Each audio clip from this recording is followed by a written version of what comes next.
Hikaru, are you ready? Gukesh, are you ready? Start White's clock.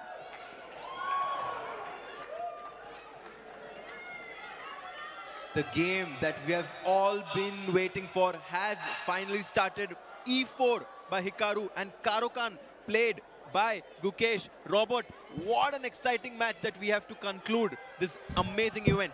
And you saw a smile from Hikaru because the CARO-KANN is a weapon that Gukesh often deploys. But in this match, maybe he was expecting something different. But I mentioned this earlier. Hikaru Nakamura, likely in the candidates. The winner of that tournament plays the World Championship match against none other than Gukesh Damaraju. So this could be a potential statement game for Hikaru as these two play each other more and more. I mean, without a doubt. You did hear, though, from Gukesh on stage there. He's excited to play Hikaru in the faster time controls. Again, I think maybe something that's over-talked about to a degree when it comes to Gukesh is trepidation around his ability in the shorter time controls as compared to classical. I think to a degree sometimes it's overblown when people play down his ability in the faster time controls. But what do you think, Harjit? I mean, he's the world champion. Exactly. I mean, he's a world champion.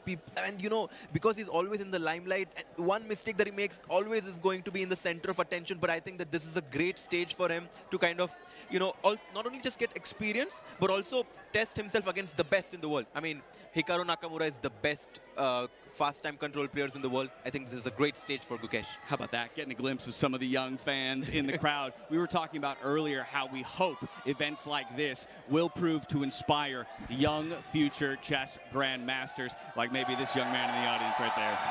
Well, the crowd is roaring after that statement. I think there's a lot of future grandmasters by the sound of it. But in this game, we've seen a series of trades. The dark square bishops are gone, and Hikaru, oh, look at that. There they go, the lip pout. I don't know what he's thinking here, but he thinks that something went wrong for Gukesh. I have a feeling that after knight to g6, this move knight to g5 should be very strong, threatening queen to h5 and potential attack on the black king. And I think that's why Hikaru was a bit surprised by black's last move, knight to g6. Okay, so if that's my expectation, then already I'm thinking about Gukesh's, you know, ability to respond to that. Let's say that the knight does jump forward. How do I start to defend against the checkmating threats that come in? There are going to be so many of them, and I think that's why Hikaru is sitting and thinking right now. It's a great moment because he could play knight g5 right away, or he could saddle black with these double pawns and later bring his knight forward. He can actually play this positionally if he wants, and Hikaru has become an increasingly positional player in classical chess, but not here. He loves the dynamism with the quicker time controls. A move that would have never been on my radar in a million years. Exactly. We were also focused on the king side, on the right side of the board, but pawn to c4, trying to get some pressure in the center of the board. He's trying to play on both sides of the board. I mean, Hikaru has a lot of experience in these shorter time formats, so I think we're definitely learning something new. Learning something new. We're learning that fans love to get loud at chess events, I'll tell you that much. They certainly do. They've been yelling. They've been having a grand old time. And the players, they're enjoying every moment of it. At least I should say Team USA is, because they're up 4-0. And you know Hikaru wants to end this match 5-0. He does not want to give India a single point. No, Hikaru is not the kind of guy who would be happy getting the series win while being the only person on his team to drop a game. I do think that would be really nice for the Indian team to win this match because, you know, as Hikaru said, the score does not reflect how close this match has been. And I do think that having just 1 point would be amazing. To win the last game would definitely give Indian team motivation to do well for their revenge that might potentially happen very soon.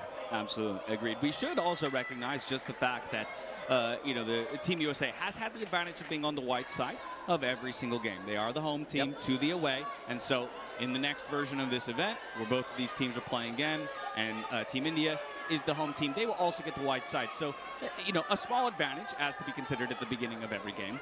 And maybe that's, you know, one thing to be thinking about when it comes to referencing, you know, the closeness of the actual games.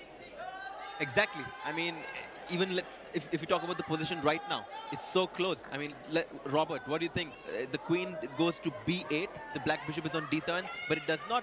I mean, d5. Wait a second. Wait a second. Whoa. Is Hikaru doing a series of trades to get us to an even position so we can get down to 5-minute chess? Is he doing this for the fans?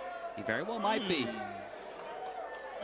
Bishop e6, a move which looks very tempting, would be instantly met by a sacrifice. Rook takes e6. Cannot do that. Cannot allow that. The black king would lack defenders there, and that would be devastating for Gukesh. So he's probably going to defend that bishop. I mean, he could also bring his bishop out to attack this knight and try to initiate some trades. Otherwise, he can protect it and also open up some attacks against the white queen.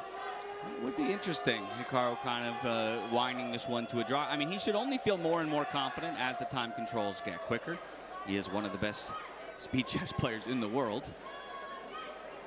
I mean, there is so much noise, but these two players, they're able to, you know, just completely focus, just zone in right now. It's not easy. It's not easy to not affect so much noise and make, I mean, because we've seen some of the younger players, they maybe perhaps were not able to handle so much pressure, but I can clearly see that Gukesh and Hikaru are able to zone out very well. And I love this move from Gukesh.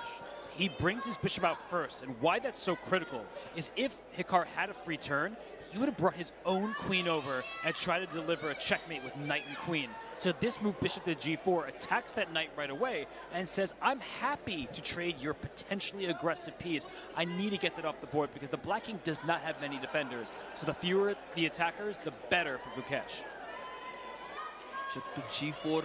I mean, knight to d6, a move which looks tempting, would be a mistake, but he goes knight to e5, trading more pieces. Are we going to a shorter time format? Are we going into overtime? Looking for the trade of knights here at the center of the board. If it comes through, Hikaru has, I guess, the option of recapturing with the knight or the queen.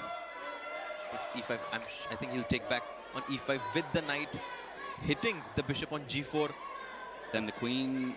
Oh, actually, yeah, that's... Where does the bishop retreat to then? Probably then has to go back to e6, and I think white has more fun in these positions because when we talk about bishop versus knight dynamics, bishops are inherently limited to 32 squares, their own color. The knight can be such a pesky piece, hopping from light to dark square. And whoa, queen takes e5, allowing his kingside pawn structure to be shattered. But this is Hikaru Nakamura, not so subtly saying, yeah, this game is heading towards equality.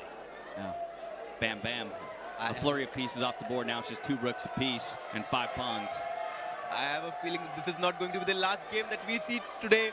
I think this game is going to head towards a draw. We might get overtime. Give us that 5-5. Bring us to that bullet even, if you will. Bit of a smirk on Hikaru's face. He's saying, yep, we'll continue to liquidate. Let's go ahead and get ourselves to a draw-ish position. Let's go to 5 minutes. Let's give some more fireworks to the fans. We're about to get. The rooks cannot be traded here. White would have a worse pawn structure in the endgame. So back and forth we go. Only a legal move. It's got to be a claim. It's got to be played, and then we're looking for the claim, and there it is. We'll head to stage where our head referee, Eris, will be standing by. Do you agree? We have a draw. And 5 the minutes draw next. claim.